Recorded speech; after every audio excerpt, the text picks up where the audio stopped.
authors have other civilizations in the universe been through a paradigm shift, like the one that we're beginning to go through now? And if so, can you share with us the process that they went through and the outcome of life on the other side of that shift? Well, in terms of firstly pointing to the level that humanity is at, and the Earth, of course, we do not separate humanity and the Earth. You are one within the nature of this aspect of the universe. Then you are going through what is a paradigm shift. You are going through a raising of the vibrational frequency to the point where you would call it the evolution of humanity. And of course, you are not the only vibrational frequency in the totality of consciousness. There are an infinite number of unique vibrational frequencies, and at each of those levels there are civilizations out there in the cosmos and out there within the cosmos as you continue on, that have gone through many different shifts from one vibrational frequency to another, or one experience as a collective civilization to another.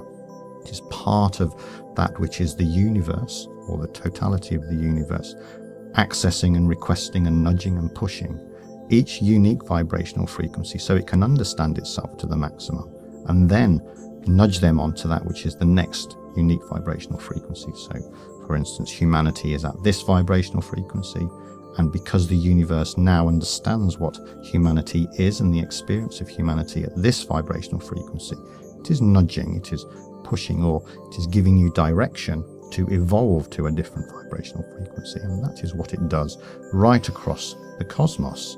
So in terms of what you can begin to look forward to is a different level of experience, because what occurs in other civilizations that have transcended or moved through what you are calling a paradigm shift, they have evolved to the point where they have different skills. They utilize either the energetic field within which they exist, or they utilize the physical nature of the body within which they exist, because it gives them access to different functionalities. It is like a computer.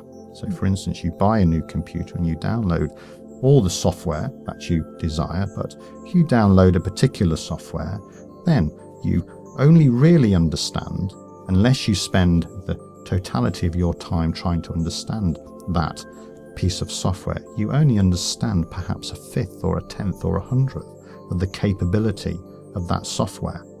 But it is still there.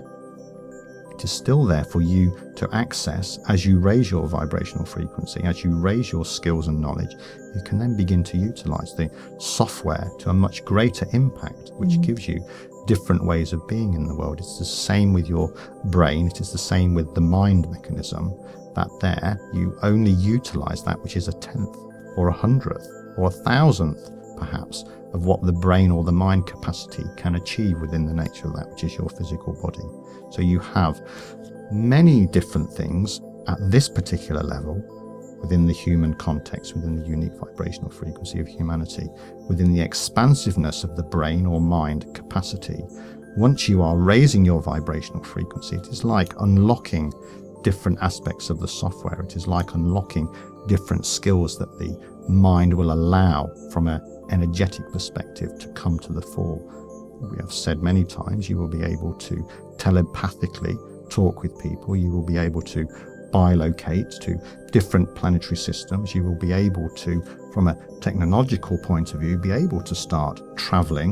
You'll be able to build what you call spaceships and travel to the far distant galaxies in terms of exploration and understanding and seeking contact with other civilizations. Of course, you will not necessarily need to have spaceships by the time that you get to that particular point. You will stay where you are and simply travel there with intent. And what occurs in terms of how civilizations go through this particular change, there are many different ways that it occurs. It is not that it is perhaps one way where there is total chaos because the systems of control and power within the nature of the society that have been built up over a sustained period of time collapse and nobody knows what to do. That is one way that it occurs, and out of that you have the analogy of the phoenix rising out of the fire. A new way of being emerges. That is one way.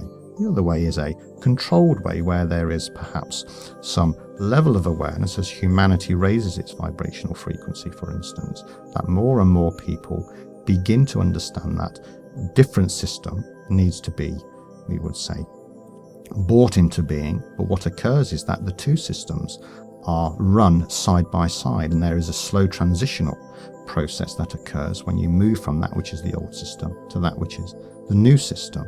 Of course, that is perhaps the preferred way, because what you are doing is, instead of going from love directly into fear, what is occurring is that there is a slow movement from that which is love into fear, but back out again, because you are being supported by the totality of humanity.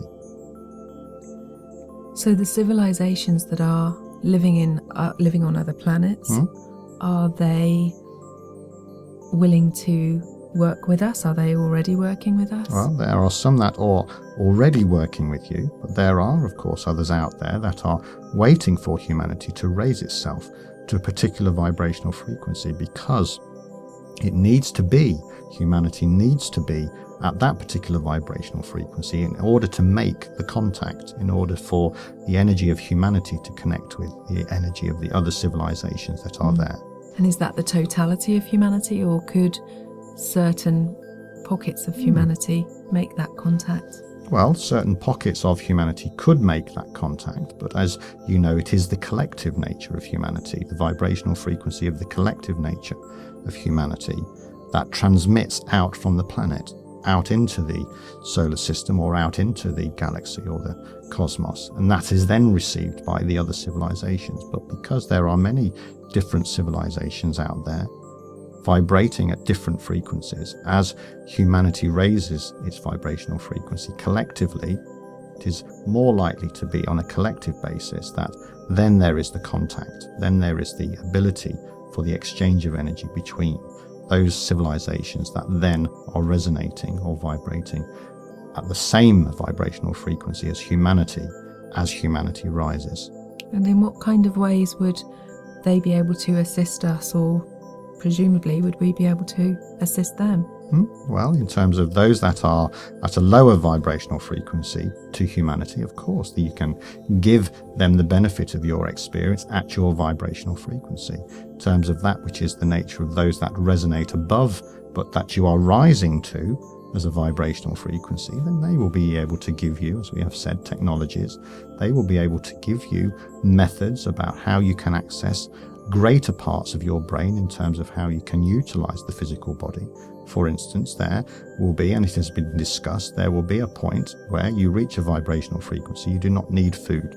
There will be a point where you do not need to feed or water the body, because of the vibrational frequency you are at, then that is the output of the vibrational frequency. And they will teach you that, and they will teach you at various different stages what you can expect.